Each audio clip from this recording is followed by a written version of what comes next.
program may contain language of an adult nature. Listener discretion is advised. Views and opinions expressed on the following program are those of the hosts and guests, and not necessarily those of the staff or management of alltalkradio.net.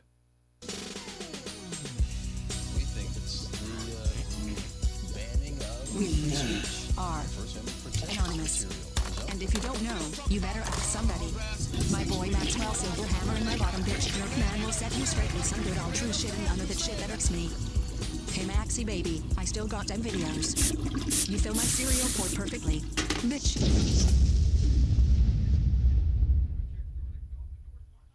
Ah, yes! Finally kicked those fuckers off the air. It's about goddamn time I got sick of those fucks. Yeah, that GJ Jerkman and Maxwell Silverhammer with all their goddamn anti-corporate You know what? talk. I'm just be happy. We're gonna go celebrate right now. I think we should go do some golf and butt fuck one another. Oh, that's the greatest. I'm ready. Hold on. Go get in the car here. Get the hell in the other side. Another side. There you go. There we go. All right.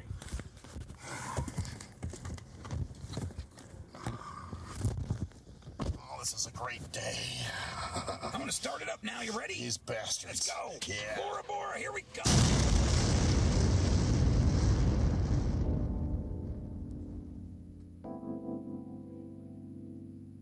It's the STIM Radio Show. Maxwell Silverhammer, GJ Jerkman, Cruise Control, and G Motor. Do you smell fire? I think somebody lit a cigarette. Nope, it's the hottest radio show on the internet. So keep it locked here from 7 to 9, cause the STEM radio family ahead of their time. And now it's lesson 1, man, this is lesson 2. No format because they keep it fresh and new. And this is what I call HQ. Hey, Winfrey, you're a musical genius, man. They can't paint it like a face is. But if the content is making you sick, take some Dayquil. And if you think that the jock sound quirky, allow me to introduce you to the shit that irks me.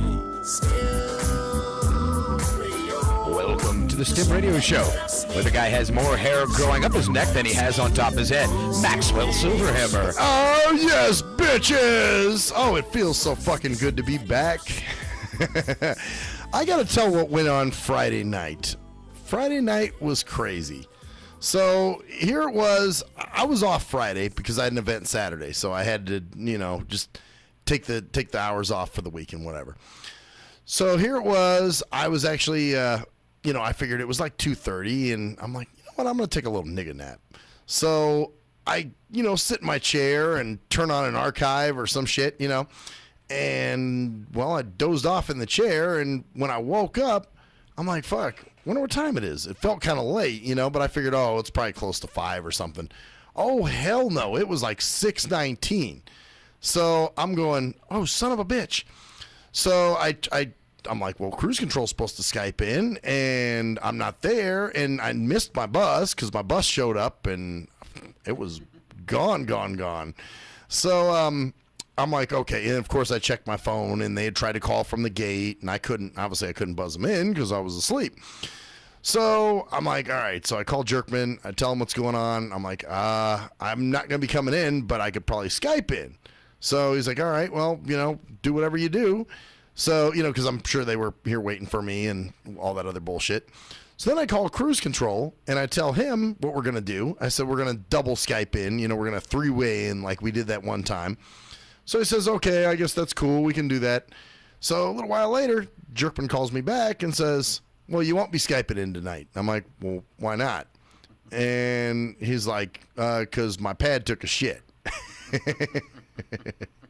And I'm like, oh, great. I mean, there was a lot more, obviously, but I don't want to bore you with the dirty details of, what all went on. But basically, he kind of suspected the pad was going to shit on him, and now it actually did. So the pad totally took a dump, and he's like, fuck, yeah, you won't be Skyping in tonight. And I'm like, oh, great. So he's like, yeah, man, this whole day's just been fucked up. He's like, I just want to get a beer or something. And I was like, hey, why don't you come over here and have a beer? Let's go to Magoo's, the bar across the street from my house or something. So he's like, all right, fuck it. He's like, as long as you don't mind buying my beer. And I said, oh, I don't give a fuck. I just want to go over there. So in the meantime, I got something, which, by the way, this is leading up to an announcement here in a second. So there's something I wanted to talk to Jerkman about, and it was the fact that, everybody, STIM Radio is going to only 3 nights a week now. So we're going to be on Monday, Wednesdays, and Fridays. We're not doing 5 nights anymore. That was just draining on me. You know what I'm saying? It was like, when I had nights where, or weeks where I every night did a show, then here it was 5 nights a week. I'm doing shows, and I'm going, oh, fuck, I got shows all this week. Oh, man, fuck, man. And I was, after a while, not that I was getting to hate it, but I was just sometimes like kind of burn on it, you know, and I never want to burn out doing the show, man. I love doing the show. So I was like, well, you know what? I want to go to 3 nights a week, but I don't know how Jerkman's going to take it. So now I'm agonizing over that. And I'm going, oh, man, he's probably going to think I had him, you know, like I planned this out on purpose and, you know, had him come over just so we could go over there. And then I get some beer in his system and I go, by the way, Jerkman, just so's you know, I'm planning to cut back to 3 nights a week instead of 5. And he took it really fucking well. And I was like, damn, okay. You know, and it worked out in his favor and in my favor. And so I'm like, okay, this is pretty fucking cool. So we go over to Magoo's and they're having a birthday party for somebody. And the guy actually came up to us and he's like, hey, it's my sister's birthday. You know, come on over and have some cake and some pizza and chicken wings. So we're like, all right, you know, we didn't want to impose, but we go to the bar, we have a few drinks, and then his sister walked up and she was like, hey, you want me to fix you a plate? And, you know, when somebody says that to me, I can't really fucking exist. So it's like, fix me a plate. Let's do it. So she did, and I had some pizza and some chicken wings and some cake, and, you know, so it was pretty fucking good. And, of course, they were trying to get us to eat more, and I was like, no, I'm good, because actually I was full from lunch. I went to lunch with a friend. Anyway, I'm leading up to a lot of shit going on. I guess I'm like, you know, a million miles a minute here because I haven't been doing my show for a while. So eventually, we had a few beers and Jerkman says, damn, man, too bad you can't play pool. And I'm like, well, fuck, you know, Jerkman, I could try. And he's like, yeah, okay, well, do you think you can do it? I'm like, yeah, I think I could try. I mean, you could show me, you know, because honestly, I have never played pool. And here it is. I'm almost 40 years old. I've never played pool. And you know why I've never played pool? Because everybody always told me, well, you can't really play pool.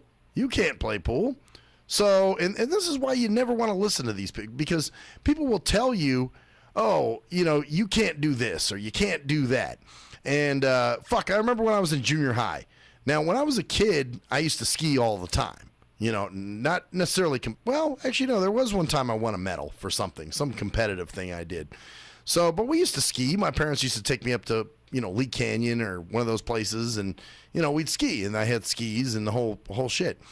So there was a ski trip when we were in junior high, and I remember a friend of mine was like, hey, man, you going to go on the ski trip?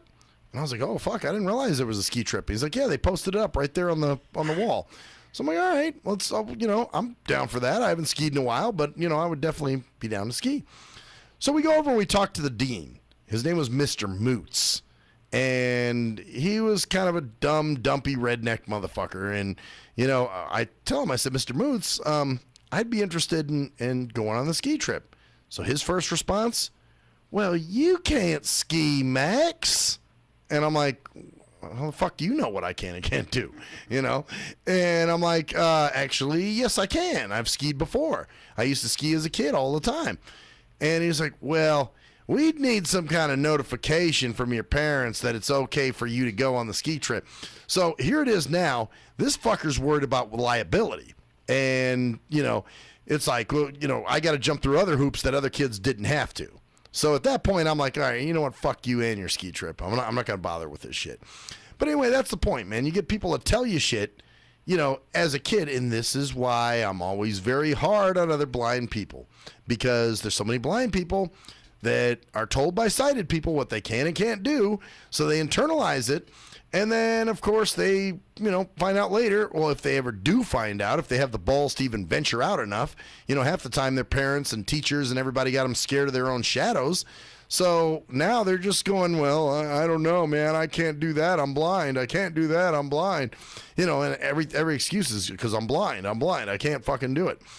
So anyway, we go over, and finally Jerkman keeps pushing it, and he's not getting off it. And he's like, yeah, man, so one of the pool tables is open if you want to play. And I'm like, well, maybe, I don't know. He was like, oh, well, it's only $1, man. Go play some fucking pool. And he keeps talking about it. And finally I'm like, all right, let's fucking play pool. He's not going to leave it alone until we play pool. So I'm like, all right, let's play some pool, man. And so we put $1 in and everything. And I'm loving it. It was great. And Jerkman's showing me where to go. And, all right, now you hit this ball here and, just, raise the stick. And, of course, us and all our sexual innuendos, he's like, oh, yeah, raise your back end up a little bit. Like, you haven't heard that one before. And then or I'm talking about my tip and the ball. And, so just a lot of – but it was a fucking blast. And we had so much fun. I was like, let's play another game. So I played 2 games of pool. It was – fucking kick-ass. And, to many it may sound like, oh, yeah, well, so what? You play pool. Big fucking deal. Everybody plays pool. Well, not for me. It was a major thing for me because it was something that sighted people kept me out of for so long. Shit, I remember back in the day there used to be a place out here called Shenanigans. And I remember my brother and G Motors I'd go with them, and they'd go play pool. Well, I'd sit on the side and listen to how their pool game was going. So, anyway, it was, yeah. So I remember that because they used to always want to go shoot pool. And so I'd be over there sitting and they'd be shooting pool. And I'm just like, okay, this is a lot of fun, guys. So now I can actually do it. And I know I can do it. But it's just funny.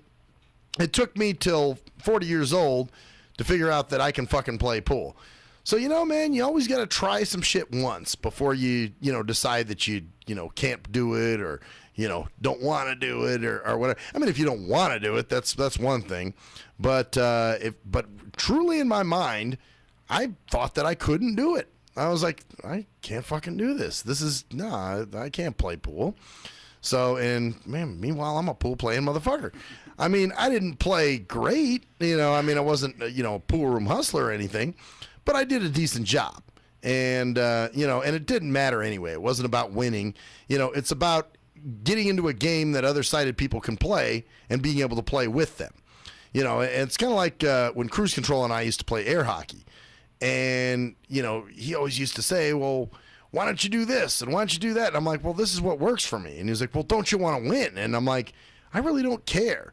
For me, it's all about the inclusion. I don't care about winning or being the best or any of that kind of stuff. Sure, you obviously want to, get better as you play or whatever. And I'm sure if I had, then I probably would be pretty kick-ass, and sort of develop my own techniques. But you got to learn this shit. It's trial and error, man. You can't just, you can't, like we say it a lot of times, the game is sold, not told. So it's kind of like I was talking to Sluggo today about his computer. And, he was telling me about the computer and, how he was all excited because he was able to get on YouTube and hear all kinds of music. And he was like, man, I heard songs I hadn't heard in years, man. And it was great. And I'm just like, Sluggo, you took, 10 years to learn that shit?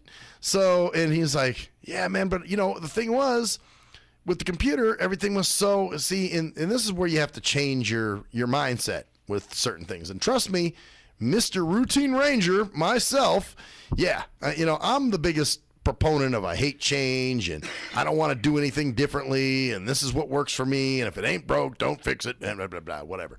And honestly, that's the shit that's kept me away from computers for a long time. And it's only recently that I've, jumped on well, not recently, but I used computers growing up, but, with the high power computers they have now, I'd say that I really got into it hardcore like in 2004, so it's been about 11 years now that I've been, on the internet and doing all that kind of shit. But prior to that, I was nervous about it. I didn't want to do it. And people used to say, you need to get a computer. You need to get a computer. And I'm like, well, yeah, I don't know. And they're like, come on, man, you got to get a computer. You're going to have a computer. And I'm just like, why? Why is everybody so dick-ridative about computers? So finally I get a computer and I realize, okay, now this might be my next thing with the goddamn iPhone. Although for the life of me, it's going to take a special person to teach me how to use any kind of pad or phone. Like I said, with the pad, I use the Bluetooth keyboard, so I'm able to navigate now. It gives me a fighting chance. But for me to be able to swipe a tap, do the fucking hokey pokey, do 6 jumping jacks if you want to send a message, you know, all that kind of stuff. It's like, God damn, that's so, to me, I think very counterproductive. So right now, I'm having trouble wrapping my head around the necessity for that kind of shit. So, you know, but anyway, it was just interesting talking to Sluggo tonight about being on the computer. And I said, yeah, man, you know, you got to change the way you think, man. You got to, you know, not everything is absolute on the computer. There's no you know, science, no absolute science to it. You know, it's like there might be a lot of different things you got to do, you know, where you're like, oh, fuck, well, this doesn't work. Let's try this, you know. And so it's not like just, you know, turning on your dishwasher and washing your dishes and it runs and it does what it's supposed to. You know, now there's a million different things. And this is the shit I'm always trying to tell Steve. You know, when he calls me up totally fucking pissed off and out of his mind and I can't get this goddamn fucking computer to work. And I'm just like, Steve, you know, you got to play with it, dude. You can't expect me to spoon feed you the whole way through. You got to actually get on there, find some things that do and don't work. You know, I mean, okay, it's good to have somebody trust me. I mean, it's helped me when I was using a computer, you know, to navigate and do what I was doing. But at the same time, I didn't always have somebody to call, you know. People wouldn't be home, you know. Things wouldn't, you know, there were times I'd have to leave a shitload of voicemails for people. And in the meantime, well, guess what? I'm sitting there going, well, shit. How about I, you know, try to get somewhere with this and try to see if I can get this to actually function and operate. So, you know, it's kind of like the whole theory of, do I rather stand and wait for a bus or would I rather walk home and actually be getting somewhere? So anyway, yeah, then that's when you get on the computer and you fuck around and you find some things and, you know, things that work and things that don't. And so you really got to, you know, there's a certain way you got to train your mind. And again, I am very resistant to that kind of shit. Because, you know, I'm very routine and I like things to be cut and dry and I hate bullshitty stuff and, you know, all kinds of other things. So, yeah, that's the basic thing there. I just not, you know, it was kind of cool talking with Sluggo about all that and how that went down. By the way, speaking of Sluggo, so Thursday night I wasn't here either. And here's why. I was going to go see Vect do some stand-up comedy. So Vec posted it on Facebook and come on down, check me out. I'm going to be at Legends Bar and Grill. So I'm like, all right, you know, fuck, you know, I'm off the next day. So, okay, I'll go down. So I called Sluggo and asked him if he'd like to come. You know, it's right there by his house and everything. So he's like, all right, man, I'll probably have my neighbor drive me. You know, it's close enough. You know, I'm like, all right, fine. So we get there. I show up and Sluggo's there with his neighbor and his neighbor says, you know, there's nobody in there. He's like, there's like 2 people in there. That's it. So I said, all right, fuck it. Let's go in. So we go in and we sit at the bar. And of course there's this dumb shit at the bar cracking the dumb blind jokes, you know, have you ever been blind drunk? You know, those kind of people. And, you know, thinking he's just really fucking funny. So I finally said to the guy, I was like, you know, I hope when they start the open mic, you don't decide you want to take the mic. And so then the bartender goes, well, there's no open mic tonight. And I'm like, what? And she's like, no, there's no open mic. And I'm going, well, my buddy said there was one. And she's like, no, we do that Wednesday nights, not Thursday nights. So I'm going, oh, fuck. So then I'm thinking I'm at the wrong place. I'm like, well, maybe there's a different Legends. Maybe I'm at the wrong location. So I call him. Well, just as I call him, he's walking in. You know, he's like, I'm just walking in, bro. I'm like, okay. So he walks up to me. I'm like, dude, do you know that Thursday nights there's no open mics? And he's like, yeah, I found that out, man. I'm sorry. And I'm like, oh, fuck. So he stonerized it, totally fucked the day up, and it was Wednesday instead of Thursday. So I'm going, oh, goddamn. So now I'm stuck there for like 3 hours, you know, drinking beer and doing what. I mean, it was still fun. You know, I hung out with Vecht and Sluggo and all them, and, you know, we kicked it and had a few beers and, you know, whatever.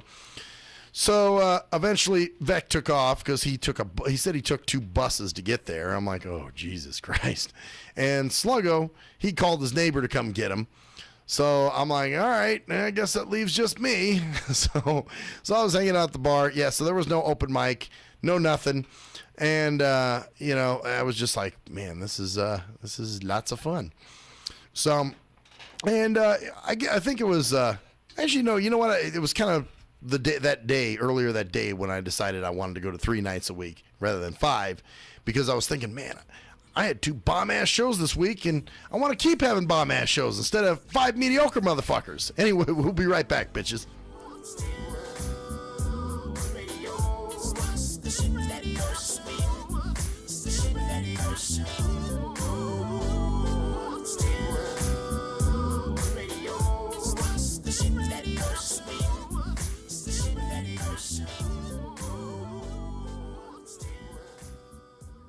If you're a fan of hip-hop and R&B, join me, the Bruh Ren, for a full non-stop hour of back-to-back slappers. Back-to-back slappers. Where the playlist spans from genres like R&B, soul.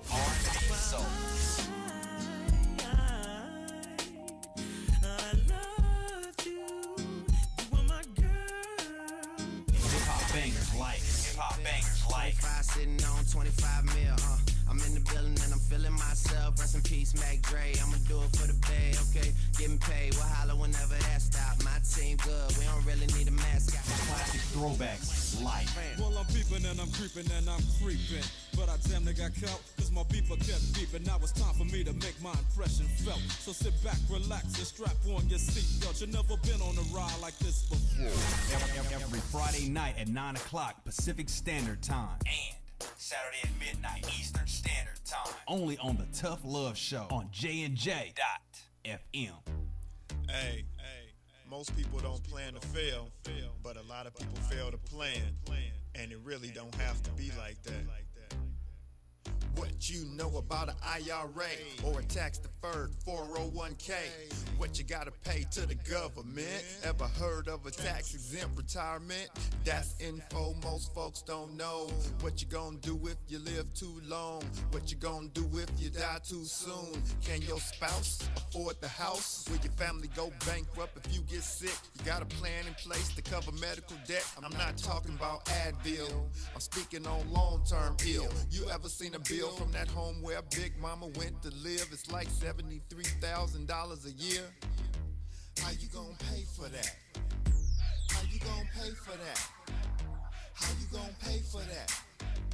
How you gonna pay for that? You work hard every day, but you really don't like it. You're looking at a retirement crisis. Got a good education, got a good job, got the age and the time, but still got robbed in 2008 when the market crashed. Wanna tell your boss to kiss your bus pass, but you can't cause you upside down and your savings on life support right now.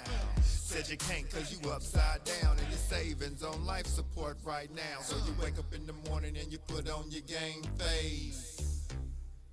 Then you run out the house late, headed to the same place. On the bus like I'm stuck in your car like I'm stuck. What you need is a solution, more income and less confusion. What you gonna do, where you gonna go, who you gonna talk to get the info and get money? You can talk to me, you can talk to me. We got what you need, or you can join the team. Build yourself, then build your wealth by sharing what you learn with somebody else. Each one, teach one how money works. Stay compliant so nobody gets hurt.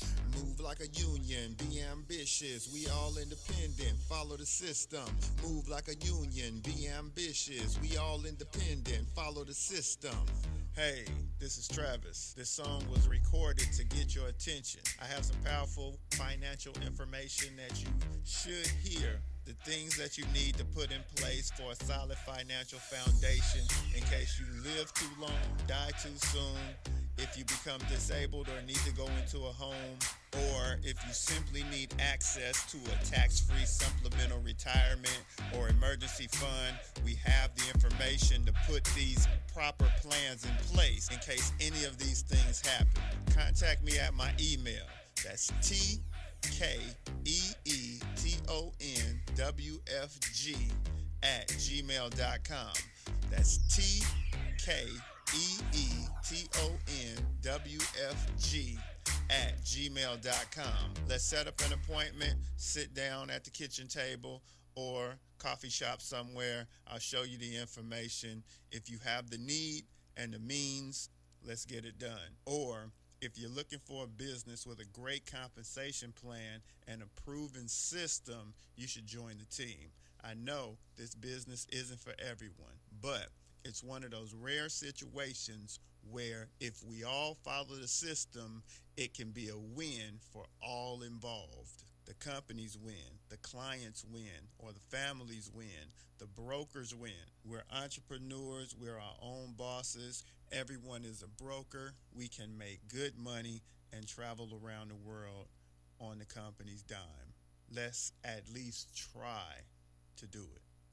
At last, the wait's finally over. Be Sick returns from a long hiatus with a brand new album entitled Mr. Zero Tolerance. Available for digital download only. Be Sick's no punches pulled approach on the mic gives listeners what they want, as well as gives the rap game a well-deserved kick in the ass. With such hard-hitting gems as the title track, Mr. Zero Tolerance. Mr. Zero fucking tolerance, you think that you're fun. My tongue's replacing the gun. My toleration is none. Fuck a buster and a bitch. Or the laid-back, fun-filled street anthem entitled Change of Pace, featuring Ghost. This is something to bump as a gift to the haters. So turn it up loud just to piss off your neighbors. And if you out rolling, you be getting a ticket. And if you Straight to the guts, blind to the facts. Blind to the facts that your mind's in a trap. Blind to the facts that with time we adapt. Blind to the facts of what you don't understand. Blind to the facts by the media scans. Blind to the facts of what you read in a book. Blind to the facts. Download your copy today of Mr. Zero Tolerance from www.cdbaby.com or go to www.cdbaby.com/cd/bsick2. Download your copy today. Keep the realness in the rap game. Yee! What up, though? It's the undeniable JT Money, a.k.a. the Bitchizer, and you tuned in to STIM Radio with Maxwell Silverhammer and GJ the Jerkman. Heavy that. And guess what? They hate hoes almost as much as I do. So don't sleep on these cats. And speaking of sleeping, don't forget to check out my new single, Hustling, from my new project, Morning Wood. It's going down heavy, baby. And speaking of being out, I'm out like a busted traffic, like you already know. Get him, Jay! We think it's the banning of We are anonymous. And if you don't know, you better ask somebody. My boy Maxwell Silverhammer and my bottom bitch jerk man will set you straight with some good old true shit and none of that shit that irks me. Hey Maxie baby, I still got them videos.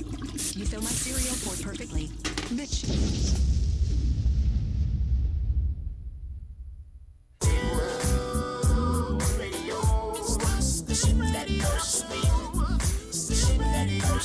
Back to the STIM Radio Show with the man behind the mic thought a Homo sapien was a gay man, Maxwell Silverhammer. Yes, and, well, it can be a gay man sometimes, I guess. Anyway, yes, I have a koala story. So, you know, Koala now lives in Northern California, where Renaissance lives. And Renaissance's kind of been seeing her friend who also lives out there. And they've kind of been, I don't want to say an item, but, you know, they've messed around a few times and, you know, have done some things together. And, you know, she seems to enjoy him. And I guess, you know, he digs her a little bit. So now, I guess Koala was going to come down because I guess she's got a couple friends in Sacramento. She's living in, like, way north California. So she comes down to Sacramento and she's hanging out and whatever. And so last night, actually, I get a call from Renaissance. And this is why I say, you know, you think you got over somebody. You think that shit's all over. And somebody tells you something and it just re-fucking opens the wound again. You know what I'm saying? And you're just like, oh my God, when is this shit going to be over? And so he calls me up last night and he says, guess what, man? I hung out with your homie. And I'm like, who? And he goes, Koala. And I'm like, okay. Apparently what happened is Koala and her friend went over to Renacee's house and a few other people too. I guess there's a pretty good blind network or visually impaired and blind network in Sacramento. And so it was, I'll tell you who was all there. It was Joe from J&J FM and his new wife, Penguin. So congrats to them, by the way. They're newlyweds as of a few months ago. And so they came over. There was Koala's friend and Renacee, and Koala and a new guy. So she brings this new guy over, and he says to Renacee, I guess he figures he's softening the blow. He goes, she's going to get a divorce. You know that, don't you? Because obviously she was married and didn't like it, so moved out to Northern California, and now is seeing some new guy. I can't expect her not to see new people, but goddamn, do you know what the fuck a commitment is? So, you don't just leave a marriage because you didn't like it. That's why you don't marry somebody 3 months in. You kind of get to know them a little bit and figure out who they are before you just go ahead and fucking jump right into some bullshit and all that type of stuff. Well, anyway, we all know the story. I don't need to rehash it billions and billions of times. But, basically, her and her husband in Colorado didn't work out. She made up an excuse to move to Northern California. And I don't know what the fuck's going on with the husband. I don't know if she's going to divorce. I mean, I'm assuming she's going to. She's seeing a new guy already. And she's, I don't know the whole bit. Maybe there's more to it. There might be. Maybe she's already gotten the divorce. I don't know. But the point is, you just left your husband, 2 months ago maybe? And all of a sudden you're dating someone new? So, and I was thinking this too. I'm like, okay, she knows Renacee and I are good friends. I mean, this isn't like a fair weather guy that I run across once in a while. And yeah, we don't live in the same city, but fuck, we talk all the time. We're always in communication.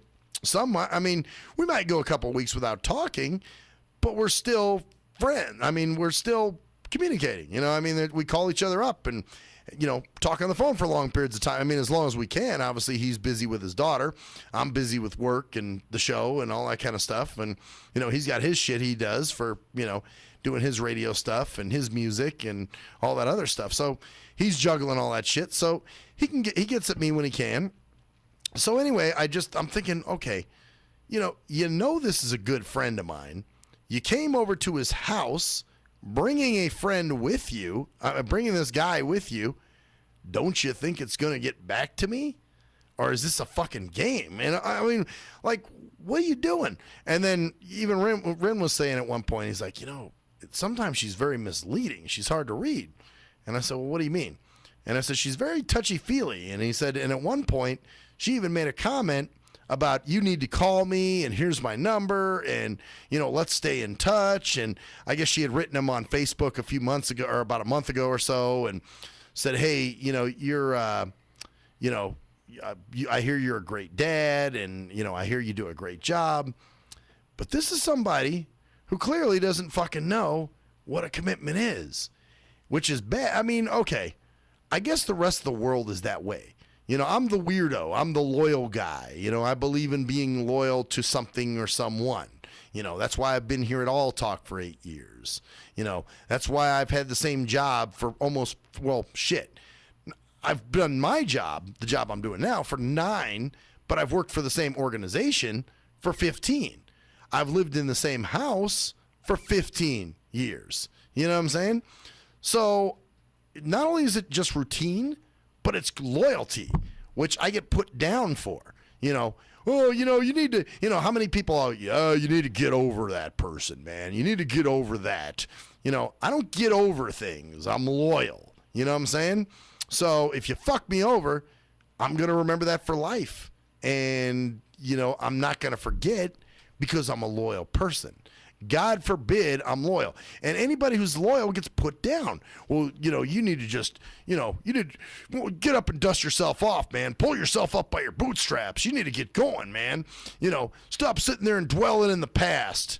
Well, that's all fine and good, but, you know, you're loyal to what you think, you know, what you believe in and what you think's going to work for you. And, but, you know, of course, nowadays it's the paper plate mentality. You know, you don't serve my purpose anymore. I'm throwing you away. Fuck you. I don't need you anymore. You're my broken toy. You know, at one time you were good. At one time I enjoyed you. But now I'm throwing you the fuck away because you have, you know, your purpose has run out and you're gone. And it's sad, you know, we've talked about this on the show before, but it's sad that this is the mentality that's adopted now by everybody. You know, oh, get over this person. That's what, you know, this is why those dating sites flourish the way they do, because people are so used to jumping from relationship to relationship. I mean, you see it on Facebook. They're with one person 1 week. 2 weeks later, oh, I met the love of my dreams. And you know what? And it's men and women that do this shit. You know, I'm not pointing the finger at any specific gender. This is everybody. And it's the mindset. Oh, the most wonderful person. I love them. Then 2 weeks later, fuck that cunt. I hope she fucking dies and chokes on her own fucking vaginal blood. And you're just like, you know, are you loyal to anybody? Do you give a shit really about anybody? And that's it. I don't think they are. You know, but I'm that weirdo. I'm that weirdo that can't leave the past behind. Because guess what? I'm loyal. And I actually believe in certain things and people. God for motherfucking bid. And this is why, you know, hey, with Tootsie Toes, all right, maybe we haven't, you know, talked on the phone. Maybe we haven't met each other personally. You know what? But really, we don't know each other shit. You know, all it is messaging back and forth. We're internet buddies, you know, and we're loyal to that. I mean, she's never done anything to me personally, you know. I mean, okay, I was a little bit hurt when she wouldn't, you know, wouldn't contact me, you know, for a while because she got nervous about, you know, not wanting to talk on the phone. But we did work that out. And, you know, now we talk when we can. But, you know, really nobody owes anybody shit. And that's just where it stays. You know, it's just like, okay, it's good. You know, you're not going to fuck me over. I'm not going to fuck you over. So, but, you know, so many people want to get in these fucking crazy, and when I say relationships, you know, whether it's a business relationship, a dating relationship, you know, a landlord-tenant relationship, whatever. People want to get in these fucked up relationships, and all they do is just fuck each other over. I mean, they just can't wait to drop that fucking hammer on someone's head. Oh, I'm just waiting. As soon as I get you close and I snap that trap shut and your fucking neck is right under it. Sorry, buddy. You know, hey, it's your fault. And that's what's bad, man. It's just created this environment of me. I'm a self-absorbed asshole and fuck everybody else around me. And, you know, I'm not loyal to anybody. I just shit on everyone. And, you know, you're going to die a very lonely motherfucker. Okay. Yeah, the world may have changed, and maybe I've got to adapt to the way, you know, the way of the world and how things are now of, you know, not being a loyal person. But at the same time, I know that I'm going to die with people caring about me. See, a lot of these motherfuckers are going to die with no one caring about them because they shit on everybody all throughout their life. They didn't make connections. They just made stepping stones, things they could step on and step over and kick around and throw away when their use went out and whatever kind of shit they did to these people.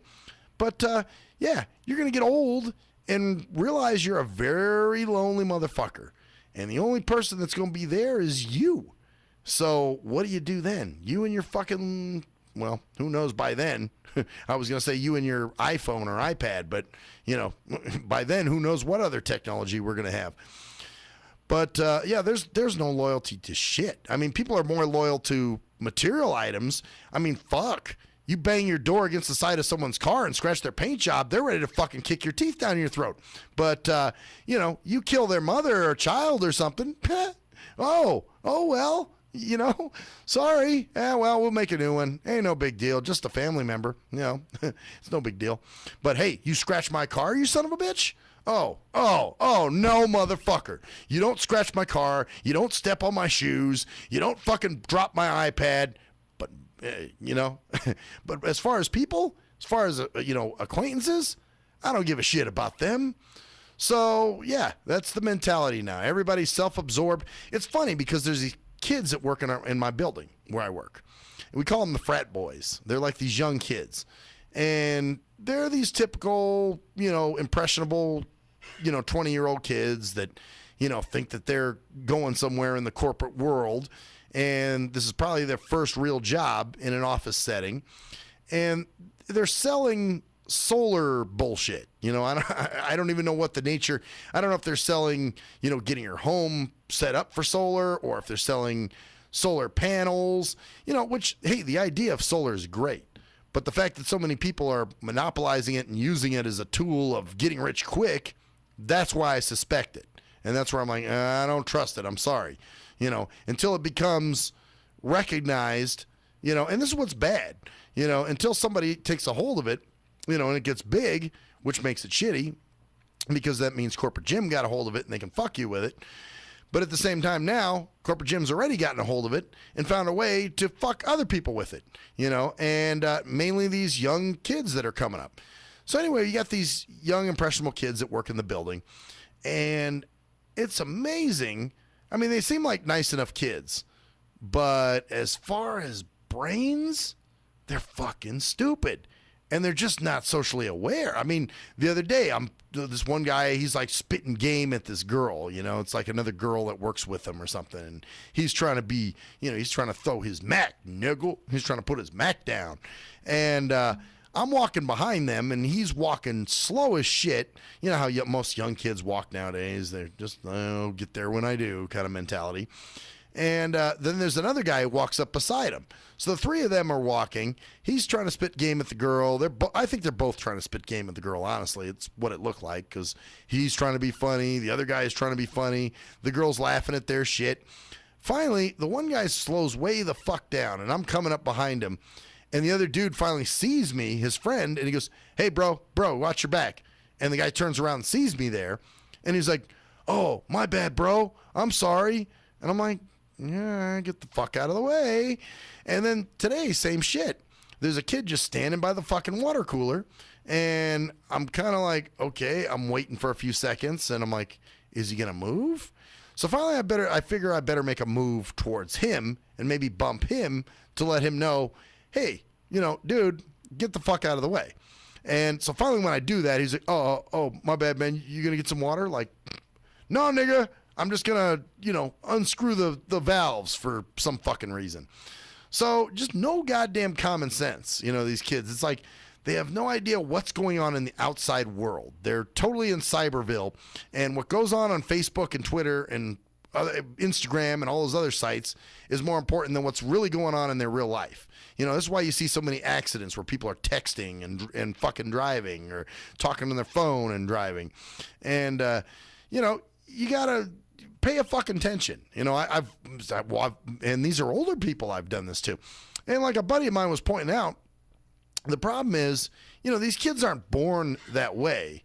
This is learned behavior. This is shit they're picking up from their environment, from their parents, from their Common Core pushing teachers, from the fucking schools they're going to the media, the TV they're watching, the movies they're watching. It's what mentality's being pushed. Fuck everybody.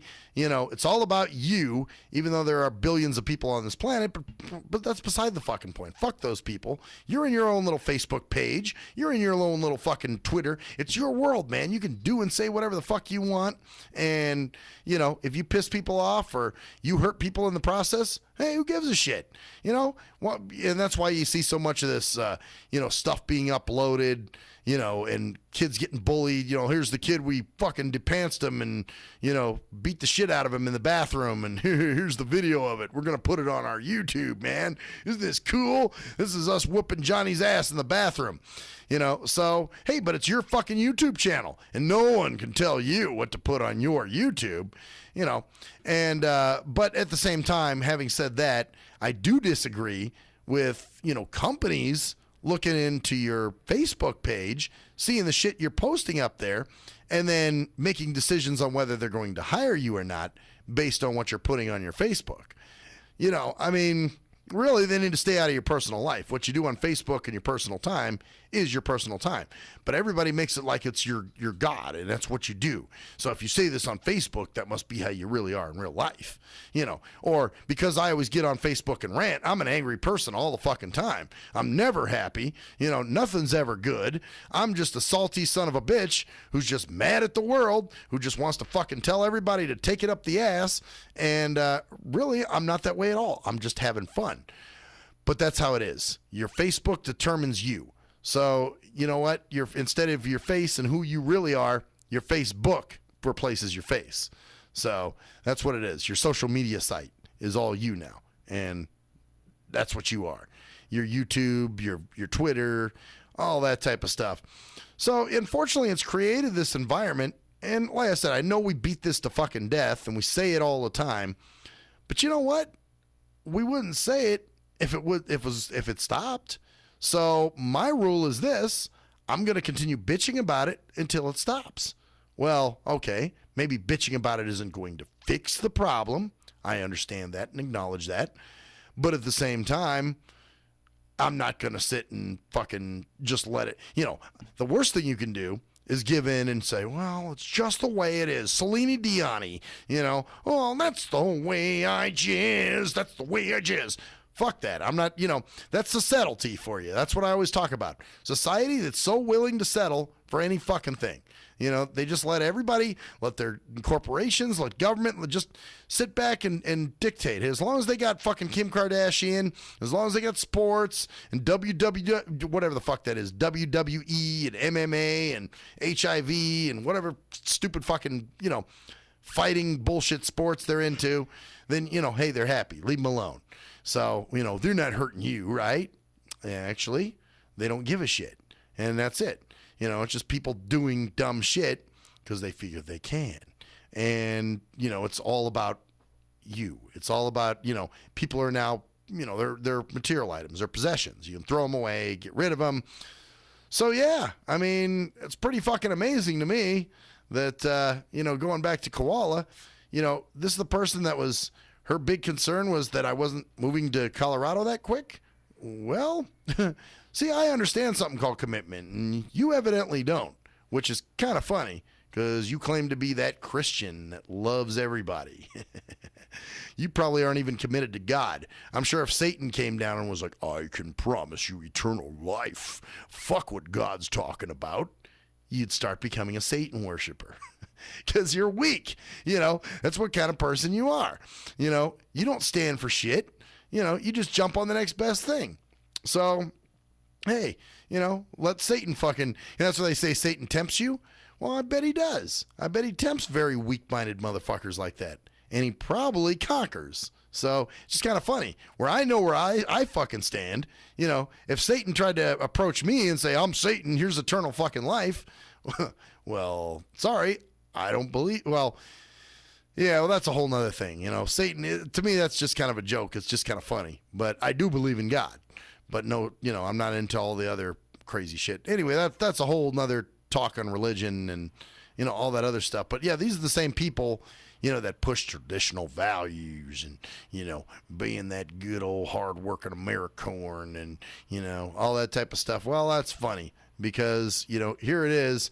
Here's evidence of somebody who really, truly just jumps on the next fucking thing that comes their way, and that's how they are. So, like I said, all you people that, you're shitting on people and doing what you're going to be very lonely come time of fucking, and I don't mean to be biblical, but when it comes time for judgment,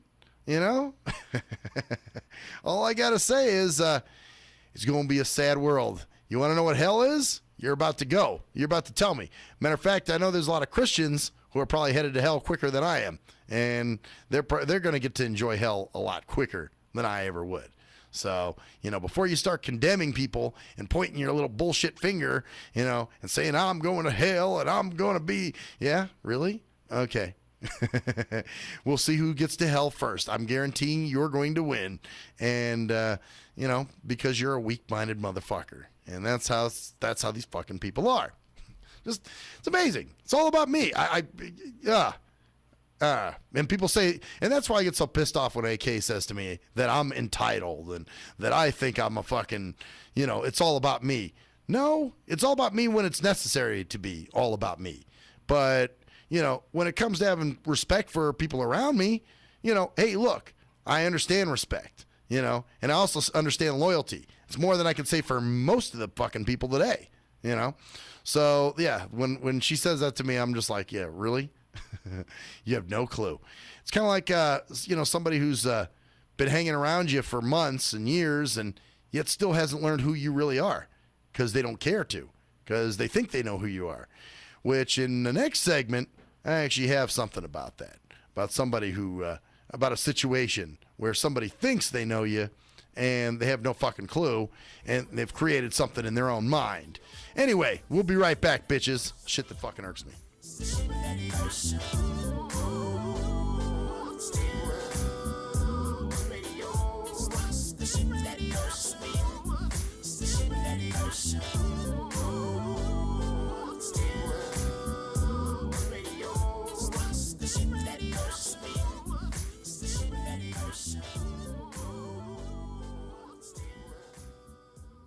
If you're a fan of hip-hop and R&B, join me, the Bruh Ren, for a full non-stop hour of back-to-back slappers. Back-to-back slappers. Where the playlist spans from genres like R&B, soul.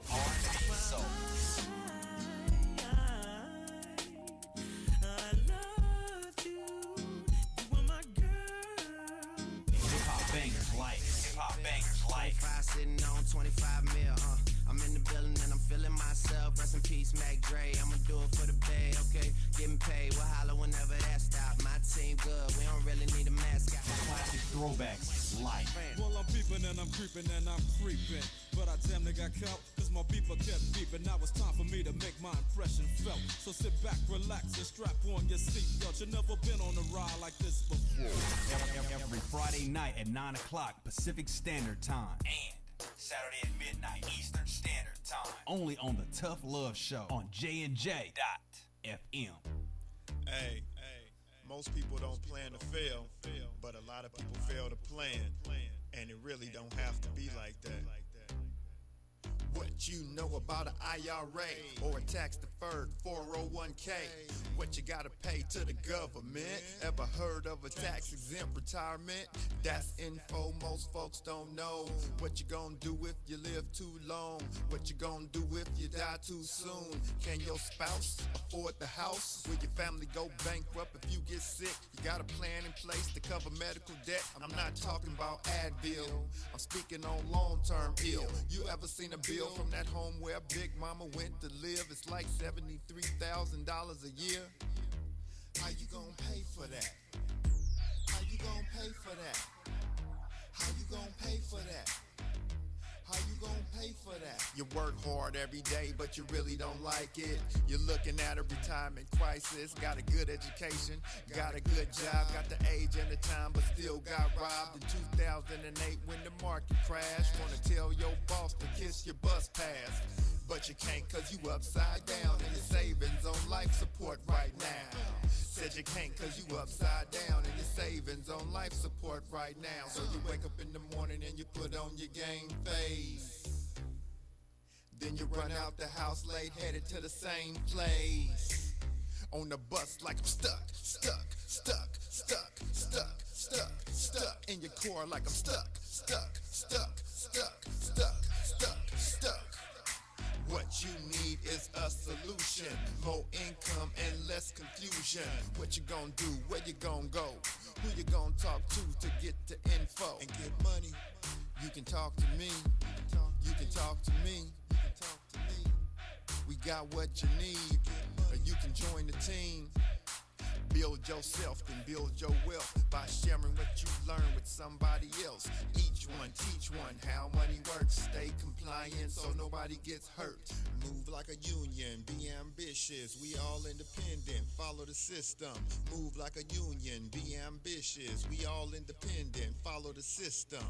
Hey, this is Travis. This song was recorded to get your attention. I have some powerful financial information that you should hear the things that you need to put in place for a solid financial foundation in case you live too long, die too soon, if you become disabled or need to go into a home, or if you simply need access to a tax-free supplemental retirement or emergency fund, we have the information to put these proper plans in place in case any of these things happen.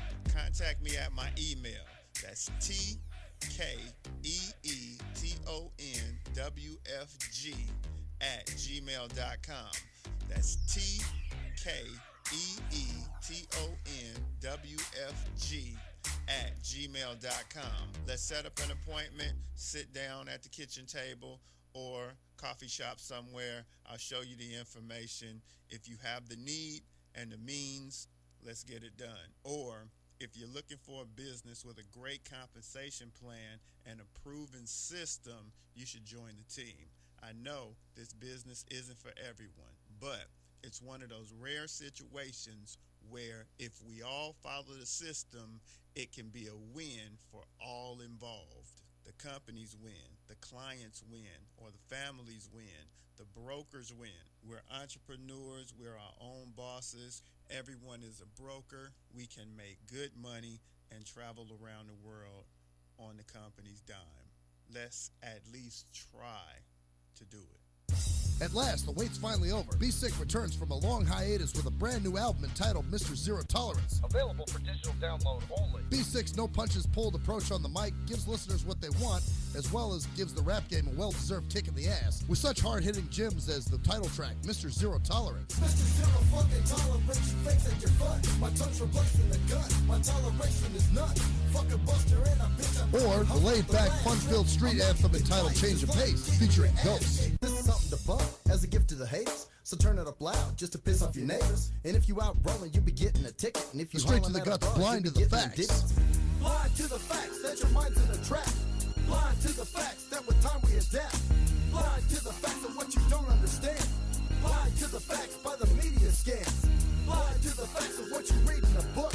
Blind to the facts of Download your copy today of Mr. Zero Tolerance from www.cdbaby.com or go to www.cdbaby.com/cd/bsick2. Download your copy today. Keep the realness in the rap game. Yee! What up, though? It's the undeniable JT Money, a.k.a. the Bitchizer, and you tuned in to STIM Radio with Maxwell Silverhammer and GJ the Jerkman. Heavy that. And guess what? They hate hoes almost as much as I do. So don't sleep on these cats. And speaking of sleeping, don't forget to check out my new single, Hustling, from my new project, Morning Wood. It's going down heavy, baby. And speaking of being out, I'm out like a busted traffic, like you already know. Get him, Jay! We think it's the banning of We are anonymous. And if you don't know, you better ask somebody. My boy Maxwell Silverhammer and my bottom bitch jerk man will set you straight with some good old true shit and none of that shit that irks me. Hey Maxie baby, I still got them videos. You fill my cereal port perfectly. Bitch.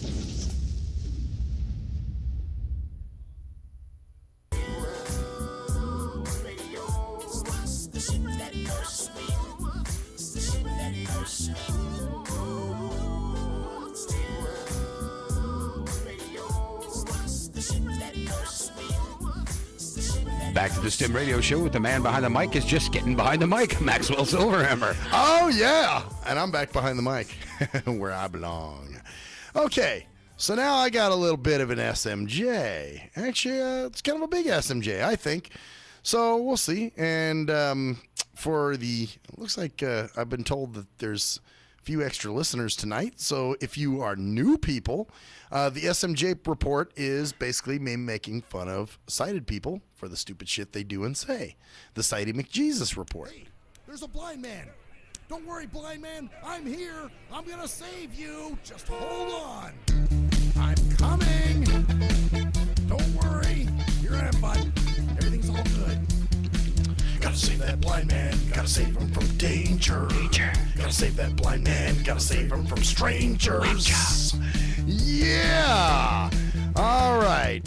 So this happened to me last night. I was out with my brother and my mom and aunt and uncle, And we're doing our usual Sunday dinner. And we go to this new restaurant that we'd never been to before. And, everything's good. We're sitting there. My brother didn't really like his meal. It was pretty disappointing, he said, but that's beside the point. Anyway, the waitress comes and taking our orders and everything, and at one point, she brings my sandwich. Now, I had the biggest fucking sandwich at the table. Go figure. It's me. So, I had this big sandwich called a New Yorker, which was pastrami, corned beef, Thousand Island dressing, bunch of other shit on it. I mean, the sandwich was huge. It was about this fat. So anyway, it was a pretty major sandwich. As a matter of fact, my brother was like, I don't know how you're going to get your mouth around that sandwich. So anyway, she brings my sandwich, and I got onion rings with it, but my plate had very few onion rings on it.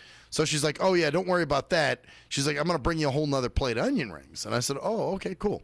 So she comes walking up, and I don't know if waiters and waitresses want you to acknowledge them when they walk up. I mean, are you supposed to clap? Are you supposed to, smile? Or is there some Sighty thing that I just missed? I had a waiter years ago when I was at a restaurant, and the guy, I guess, was pointing at me, and he had because I asked for another Coke, and he's pointing at me with a Coke in his hand, and finally he gets all pissy with me, and he goes, young man, are you paying attention to me? And then we had to explain to him, hey, look, I'm blind. And he's like, oh, shit, I'm sorry. Oh, then he feels like a dumb shit. But, I mean, what did this guy want? You set my fucking drink down and get the fuck out of there. You don't sit.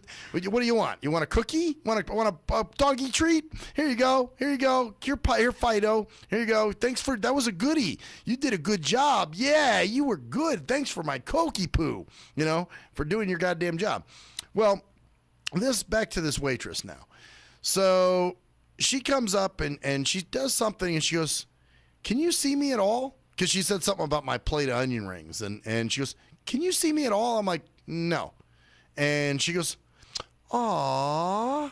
And it was a very, any degree of awe would have just blown it out of the water, period.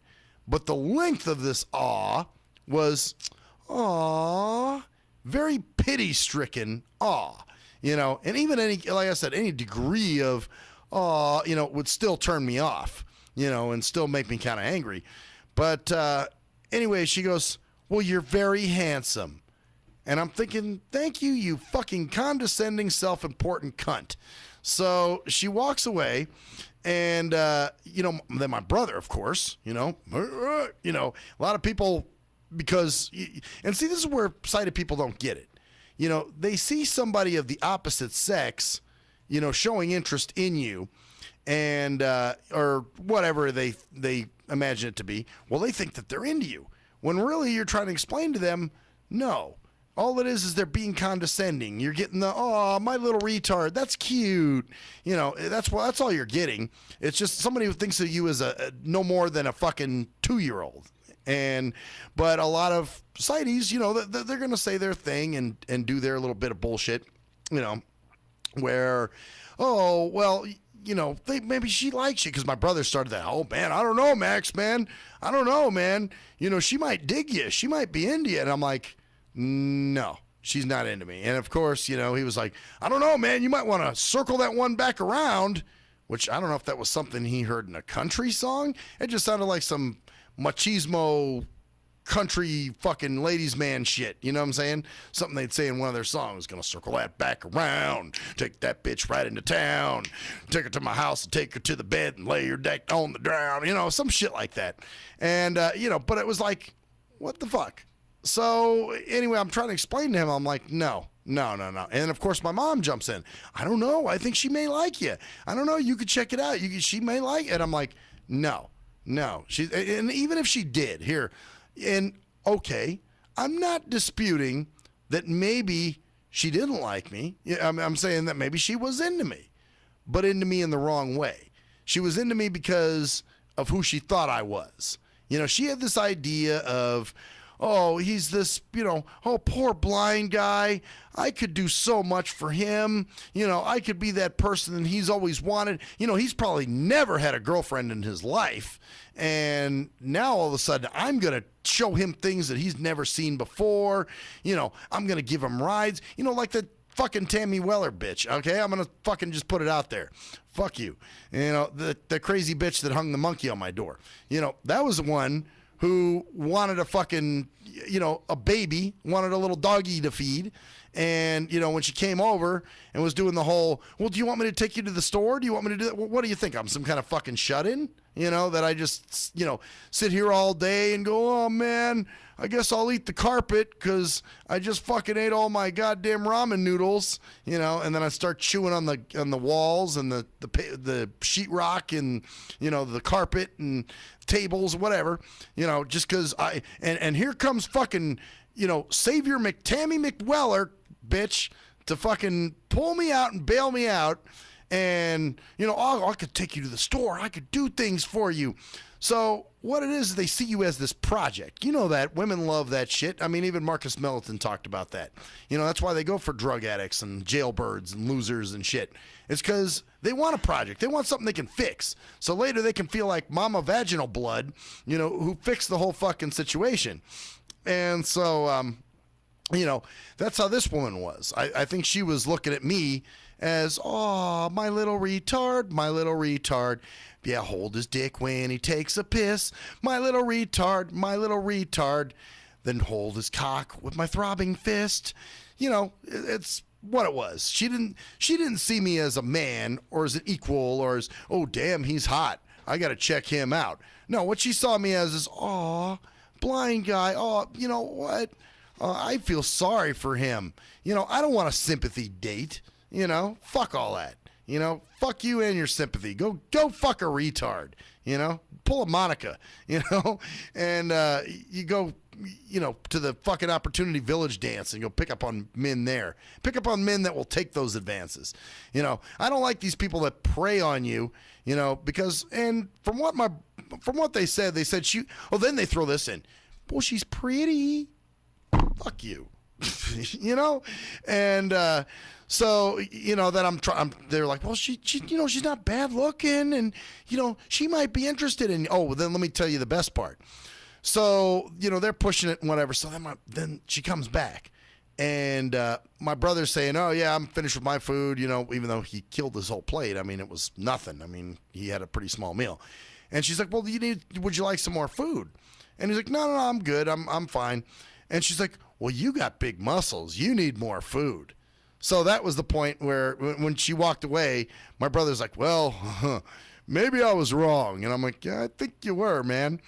So then afterwards, this is the new shit, because I'm sure this girl, you know, she probably just needed Jesus points. I'm sure she said shit or fuck a few times that day. And, well, you know, Jesus heard it, and he's kind of pissed off. So, you know, now she's going to do something new and, well, I don't know, like, you know, help the blind guy out. So as we're leaving, we're walking out of the restaurant. She walks up to me and she goes, it's really nice to meet you. And she shakes my hand. And I'm like, yeah, nice to meet you too.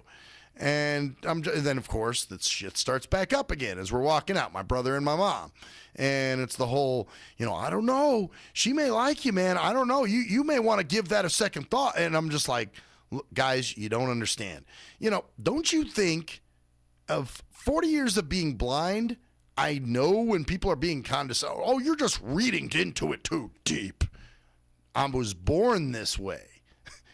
You know, it's kind of like when somebody has epilepsy, some kind of seizure disorder, you know, and they're starting to feel like they're going to go into a seizure, and they're like, and they say to you, hey, I think I'm going into a seizure. What do you tell them? No, I think you're just reading into it too much. You know, you don't know your body. See, because they're so sight-superior, they know better than you. Because you're blind, you can't know. When you can't see, you can't know. Bottom fucking line. But when you can see, you know all. You are all knowing because you see. You know, that's because sighted people, 90% of what the fuck they get is coming from their eyes. They don't use any other senses but their fucking eyesight. That's how limited they are, and they don't fucking realize it. So, anyway, yeah, that's their whole MO. But the fact that they were even arguing with me on this, I'm like, guys, trust me. I mean, I know they're my family, and, they're trying to look out, and this and that, but it's not that this person is interested. And even if they are interested, it's for the wrong reason, and they have the wrong idea of the person I really am.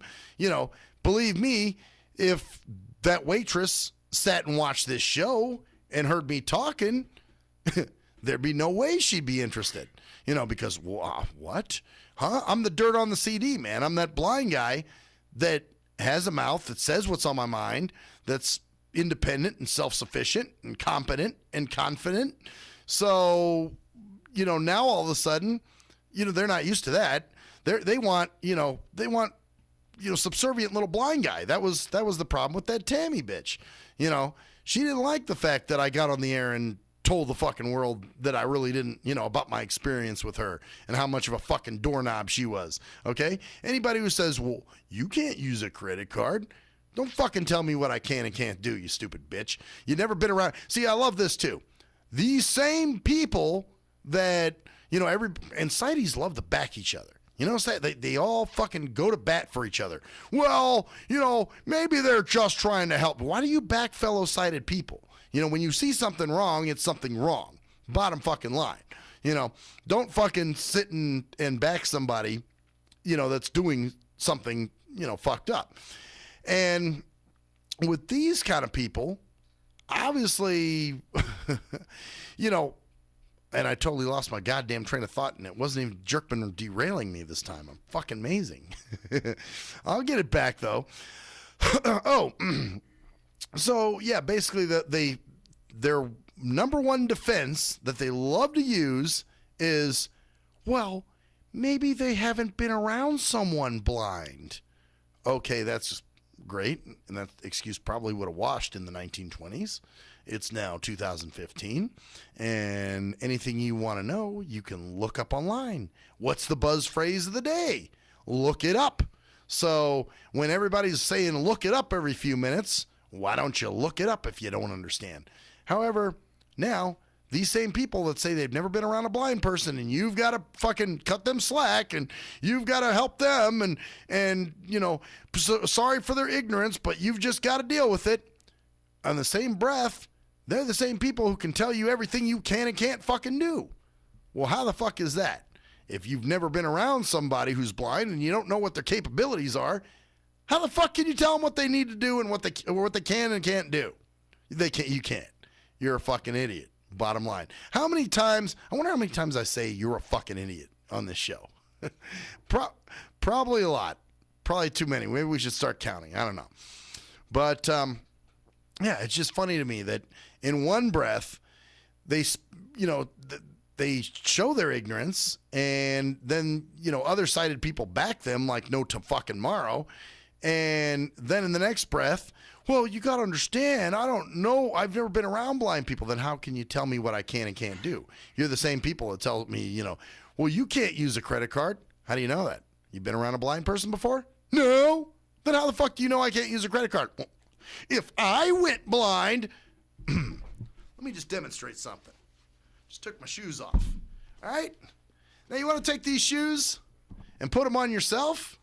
Try to put them on. I bet you can't fit them on. Because they won't fit you. That's why. So instead of trying to put your shoes on me all the time, try walking in my shoes. You'd stumble in my footsteps. Hope the camera saw that. Anyway. Little display. Little something. I'm a little bit energized because it's kind of funny, man. Like reinventing the show. For a long time, I kind of... although lately I've had some killer interviews, I've had some great shows, but, the whole thing with, the 5 nights, was starting to drain on me after a while. But now that I've gone to 3 nights, it's almost like I'm doing a new show. I feel like, damn, the show's been reinvented. Even though it hasn't, it's the same kind of show. It's the same kind of feel. Everything's the same.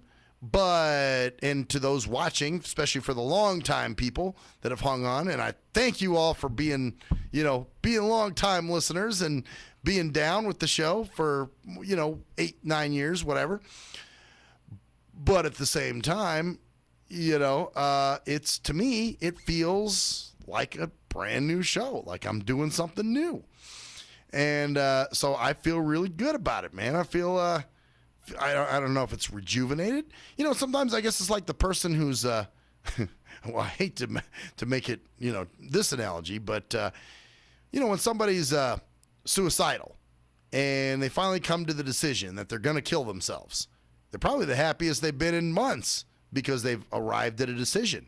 They've arrived at a solution. So regardless of if it's a bad solution or not, they've got a solution. So that's a lot of times I think what people are just looking for is a solution. And that's why I felt this was, and I've been thinking about it for a while. It's been on my mind, you know, and I'd mentioned it a few months back, and I'm like, well, yeah, but I don't want to do that, man. You know, it's been 5 nights a week, and everybody's used to me doing those, and, you know, and then I'm like, no, wait a minute, hold on. I don't want to burn out, so I'm going to keep it real. I'm going to keep it, you know, I want to keep it good, because like I said, I'd rather do 3 really kick-ass shows in 1 week than 5 just so-so mediocre-ass shows. So that's kind of how that works. And I'm actually glad that I came to that decision. So it's very, very cool shit, man. And but other than that, hey, and wow, we're just gonna roll forward, man. We're reinventing ourselves.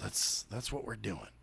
So I feel reinvented, rejuvenated, whatever, whatever the fuck I'm gonna be. So it's good shit. And in as far as, and man, you kind of just can feel when you turn the corner too, you know. And I'm not just talking about the show. I'm just talking about in life. And I know, you know, obviously there's certain times where you didn't, you know, you thought you turned a corner, and, you know, like I was saying, you know, with the whole koala thing, you know, I thought, oh yeah, that's over. I'm good with that. I've got somebody new I'm interested in. But, you know, sometimes certain shit can just reopen the wound sometimes, man. Sometimes you just never get over that kind of shit. You know, you just, you turn corners. It's kind of like cruise control once used the analogy, the mountain analogy. You know, you may continue walking, but you look behind you, you're still going to see that mountain. It may get further and further away, but it's still there. And there's certain things that still can make you look back and see that mountain and go, God damn, that mountain's still behind me, because that mountain is never going to go away. It's just where it is. So yeah, it's interesting. But no, I just I felt I enjoyed my weekend this weekend. You know, had fun. Actually went out and did some things that I hadn't done before or hadn't done in a while. And now I feel good that I've done those things. Now, you know, having said that, some things are a bust and some things are fucking great. So you really don't know until you get out and try them, I guess. You know, and I've done that in the past where, you know, I've kind of limited myself and, you know, been like, well, I don't know, man. I don't want to go out and deal with the bullshit and fuck with, you know. I mean, there's some things that obviously I've done that I know I don't like, you know, that, okay, I've been there, done that. Don't want to go back to that again. So we're going to try something else new. And, you know, but there's other things that I'm like, hey, you know, if it's something I used to like to do and stopped doing it for whatever reason. That's kind of funny too, because I remember in college, there were certain things I stopped doing, you know, and like, well, TV was one. I sort of lost touch with TV and radio and shit, and, you know, kind of got into my own little zone. I don't really even know what the fuck I was, where I really was, man. You know, what was, you know, fueling me at the time. I think most of the time it was, you know, women and music. and usually it was music I bought, you know, because I was really into underground stuff and that type of stuff. But, yeah, I really kind of lost touch with the outside world. That's why I say college is like a very protective cocoon. So, although having said that, there were certain things I did back then that I wouldn't think of doing now. But it would be fun maybe once in a while to revisit those. But at the same time, I would, you know, it's not like I want to go back there. You know, some people, they want to go back there and stay there. You know, for me, I'm always afraid of going backwards because, you know, I have bad dreams about that shit. It's like, okay, the past is fine and it's great to remember it and know where you were with it. But at the same time, you got to move on, man. You can't, you know, and having said that, though, you know, you remember those who fucked you over and, you know, you're loyal to those who kept it real with you. And that's all you can do at this point. So you keep it real. Keep it real, dog. You know, and that's all you can really do. But of course, everybody claims they're keeping it real. You know, oh yeah, I'm keeping it real. You have no fucking clue of what keeping it real is. But okay, you know, that's like words people throw around. You know, there's another one that bugs the fuck out of me that I've talked about billions of times. You know, there's a lot of words that people use. They have no clue what they really fucking mean. They just use them very loosely and very liberally. So, like, for instance, you know, hate, love, family, you know, things like that. You know, people just throw these words around so willy-nilly, and you're like, okay, do you really hate that thing or person?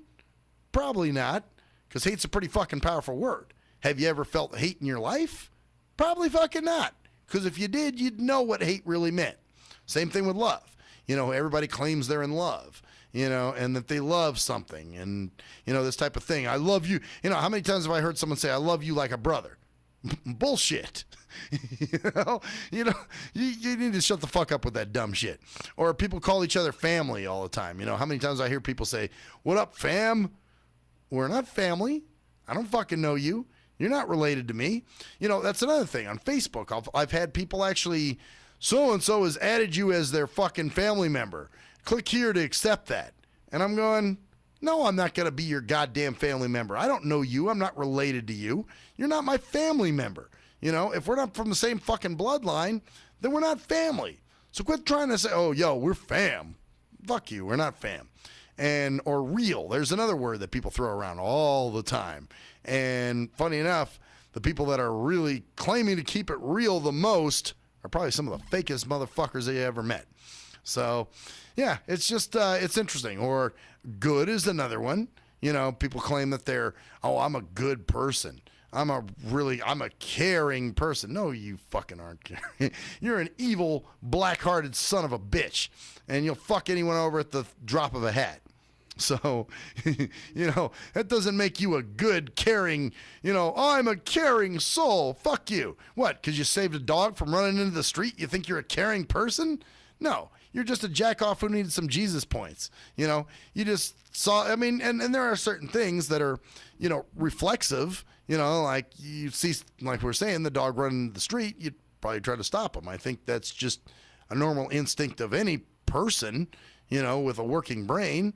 So, you know, regardless, even if you're, you know, Charles Manson, I'm sure Charles Manson stopped a few dogs from running in the street in his day. You know, doesn't make him a caring, loving, fucking wonderful soul. You know, he's just a fucking, well, in his case, he's just a whack job. So what can you do? But, no, I think people use words way too loosely and they really don't know the definitions of them. And, you know, that's what's funny too.